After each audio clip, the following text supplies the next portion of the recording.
que bueno, leímos el video que me dieron un libro y hablar sobre él, y decidí escribir algunas cosas sobre él y su libro. Conocimos en Punante, un pueblo del sur, donde viven nuestros padres, y nos reconocimos en la música, en algunas tocadas, y luego tocando juntos en una banda. La literatura viene un poco después, me refiero a la exposición de la lectura sanitaria, dominada por el gusto, frente a un amigo, la comunidad y el paisaje. Es decir, que nuestro acercamiento fue un acto de la escucha y luego, ya agrandados por amistad, nos pusimos discursivos sin tener que ponernos graves. En una entrevista del año 84, Chet Baker dice que lo peor de ser pobre no es ni el hambre ni la intemperie, no el aburrimiento. En ese sentido, ambos compartíamos la misma miseria, el mismo aburrimiento que solo reconoce el que habita un pueblo cuando deja de ser un niño. El intercambio de libros y las conversaciones en la plaza fueron un respiro, nada heroico, por cierto. Cuando la cosa no cambia mucho en un lugar muerto y oscuro a las 5 de la tarde, como casi todo pueblo del sur de Chile, donde la tempestad real, a diferencia de la climática, es doméstica. En ese sentido, la literatura fue un accidente, un espacio habitado, porque nos queda otra, más que una actividad lectiva. Cualquiera que se hubiese interesado un poco más por lo que sea, la elaboración de quesos, los talleres de reparación de autos y bicicletas, la fermentación del silo, las máquinas de flipper, hubiese llegado en algún momento a buscar algo en otro lado. Reconozco esa inquietud más personal, aunque claro, nosotros llegamos tarde a los locales de flipper. Faltado justo en la página anterior a la masificación de internet y el cierre del último local de máquinas, la verdadera elección y resistencia fue primero el heavy metal y luego la música en general. Menciono esto porque reconozco mucho el privilegismo de asistir a la lectura de este libro. Sería un poco absurdo ponerme a hablar del libro con personas que no lo han leído sin echar mano a la lata contándole la historia. Por lo mismo me he preguntado cómo se presenta un libro desconocido. Me pregunto ahora mismo si se presentará como una introduce a personas que quieren que se conozcan, mencionando sus virtudes y señalando ciertos cuidados, omitiendo sus fallas. Advierto que intentará hacer lo mismo. Parece que este es un libro sobre la violencia cotidiana. La llamaré así para diferenciarla de la violencia organizada, tan detectable y reconocible en el discurso público durante los últimos 20 años, con la que todos más o menos nos hemos puesto de acuerdo. Esta otra, incorpórea, tan distante como la imagen de nosotros mismos corriendo en un video al señalar "yo no soy ese", me parece más repugnante y fabulosa. Esa violencia permanente, tan dispuesta a destrozar al otro apenas de una oportunidad justificada, es lo que la hace tan peligrosa. En medio de una detención ciudadana o la incomprensión disparada por el alcohol mal digerido, un desencanto amoroso, sorpresivo y irreal, como ocurrió hace unos meses cerca de Porranque, cuando un hombre mató a hachazos a su señora por mirar reiteradamente a su amigo durante un regado partido de escoba. O simplemente aquella violencia a la que ni siquiera encontramos una justificación retorcida. Trato de hablarles del libro sin contarles la historia. Parece que este es un libro sobre el etnovismo, el vaciamiento de personajes innervados, encargados de lectura, posicionamiento electivo frente a personajes históricos, conocimientos técnicos y fuertes opiniones más o menos formadas por la contingencia del mundo, la política y la guerra, digamos que son cosas distintas. Tras un novismo de información contenida dispuesta a ser desplegada y muchas veces adquirida sobre todo para ser desplegada. Por otro lado, la actividad del lenguaje, uno puede llegar a planos de justificación de la peor de todas las miserias, sentido de empatizar con cualquiera. No sé si ese límite es el único que importa, pero para mí es muy interesante cuando algo más de horrorizarse así nomás está en juego. Cuando el que escribe revuelve esos apremios inevitables y los transforma en apremios inminentes. Nos ha tocado vivir en un tiempo sofisticado, con la velocidad y el acceso a la información, todos más o menos podemos acumular una alta cantidad de datos y volvernos expertos o ser expertos en cualquier cosa. Esto suena trillado, es decir, que la gente viaja más ahora que antes, y de la forma que sea. Casi todos se han vuelto conocedores de música, aunque al menos creen que lo son, porque ya ni siquiera es necesario escribirla por medio de una persona, y lo más importante es que podamos opinar de lo que sea, porque opinar es un derecho de todos. Ok. Yo conocí a Rubén como metalero. Esto para terminar hablando un poco de él, sin contarles el libro. Parece que les hablara sobre un libro de música y no lo es, menos directamente. Como metalero, una de las cosas más importantes era el número de cassettes que tenías en tu colección y además conocer cada uno de esos discos de memoria, desde el tema 1 al tema 12, por lo general eran 10 o 12. El mundo del metal es cuadrado y un poco sofisticado, eso casi todo el mundo lo sabe. Actualmente se le reconoce como una cosa prehistórica, adolescente y para muchos vergonzante. Esto último nunca lo he entendido bien, sobre todo por la precocidad y la imposibilidad de muchos de escuchar un disco completo, de estar dando saltos de una canción a otra en este mundo sofisticado y experto. Digamos que la página en blanco ya se acabó y ahora uno, enfrentado a la pantalla llena, puede dar saltos sobre la información, y esto se ha trasladado también a la música. En poco tiempo de conocernos, nos dimos cuenta que además de leer nos gustaba escribir. Él además ha tenido la valentía de publicar y ya va en su tercer libro. Me gusta la idea de publicar como un acto valiente, reconocer en ese hecho el temor propio de los que aún no lo hacemos o no lo haremos nunca. También me gusta reconocer en la lectura de esos libros y en las conversaciones que compartimos el hecho de que la originalidad es una cuestión sobrevalorada, que lo nuevo no tiene ningún valor perdurable. El pastiche y el collage del siglo XX son tan interesantes justamente porque tienen poco de nuevo, que incluso la máquina y su actividad productora es un embeleque y un nudo falso que no está mediada por sus cursos. Igual de importante la máquina fotográfica que el pluviómetro que vimos en la Central Meteorológica de la Fuerza Aérea en Puerto Montt del año 97. Igual de importante que el speed, el thrash y el black metal, borde tangencial sobre el tronco de un wire.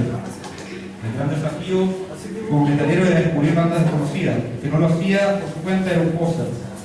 Hay que abandonar esos libros de estrés, buscar reseñas en prensa, que no tiene sentido leer si no se convierte el acto de lectura en una resistencia transitoria. Eso. Felicitaciones por el libro.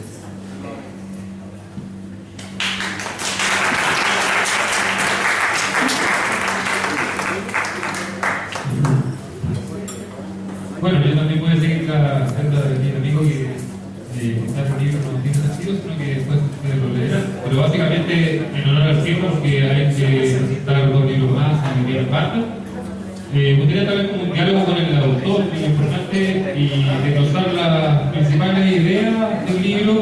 Yo presenté primero hace tiempo atrás, 2 años atrás, y buscar, digamos, cuál es la obsesión de Rubén o cuál es el punto nodal de sus novelas, de sus escritos, y lógicamente se puede reconocer. Lo primero es el título.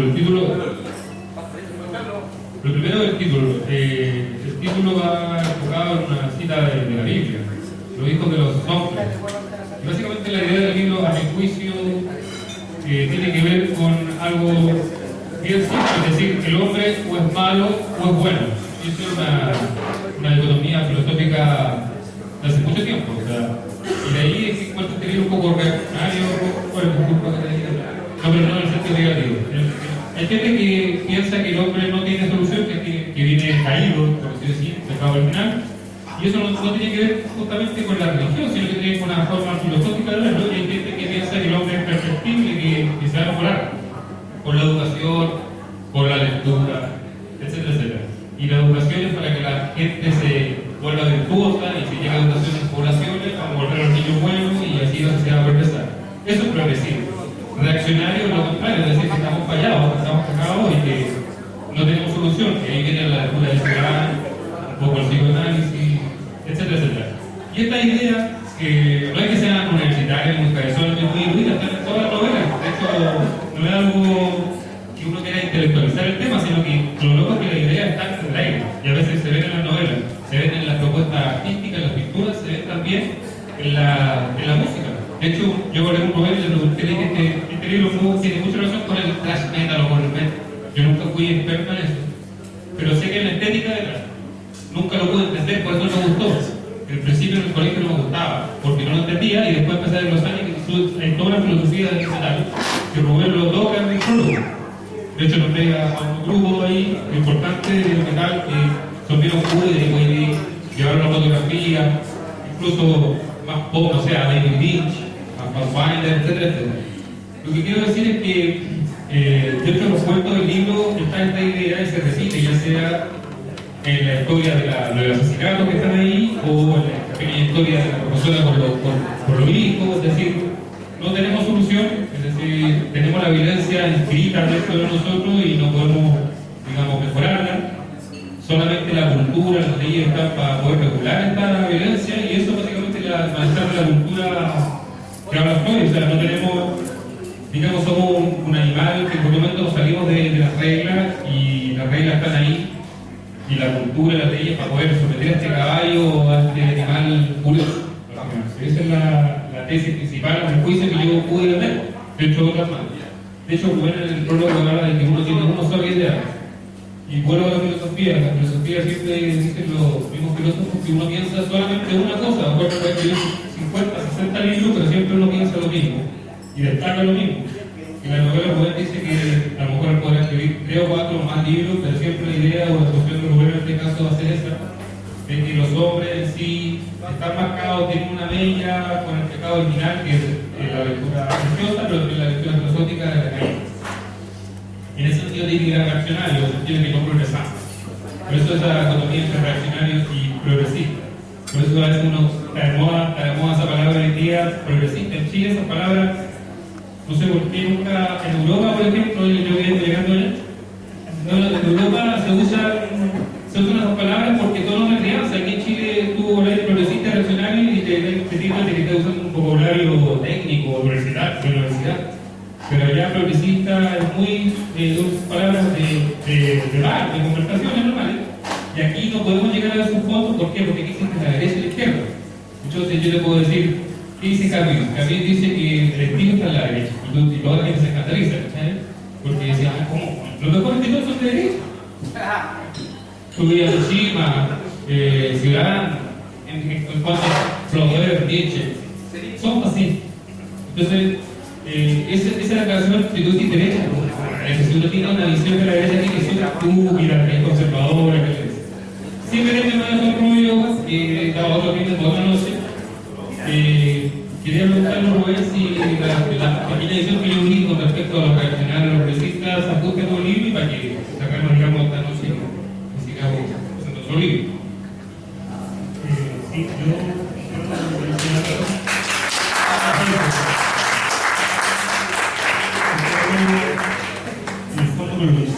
y más allá de concentrarme en esa palabra de tiempo, simplemente quiero contarles que este libro parte por una versión por una rancha. Hay un par de textos que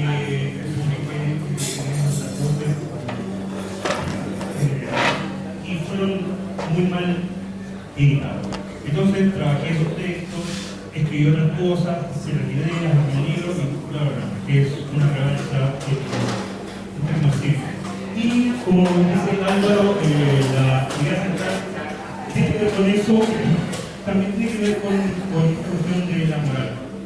¿Qué es la moral? ¿Para dónde va? Y qué es lo que nosotros somos capaces de hacer en situaciones, quizás no extremas, y en situaciones en donde nosotros nos encontramos simplemente con nuestra capacidad de cometer actos que aparentemente son ilícitos. Y esos actos cometerlos por placer.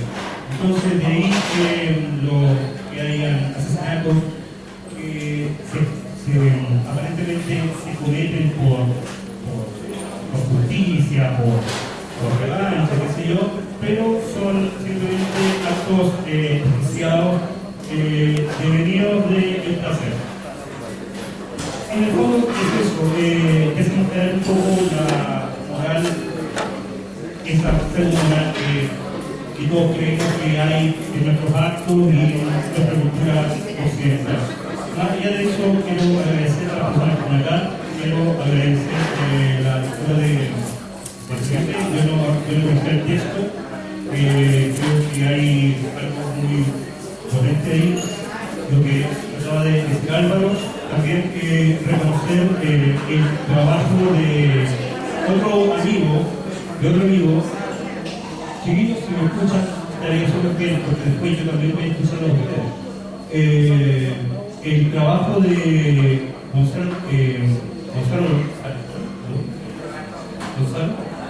de la fotografía, agradecer también el aporte, porque creo que las fotos representan muy bien lo que aparece ahí en el texto.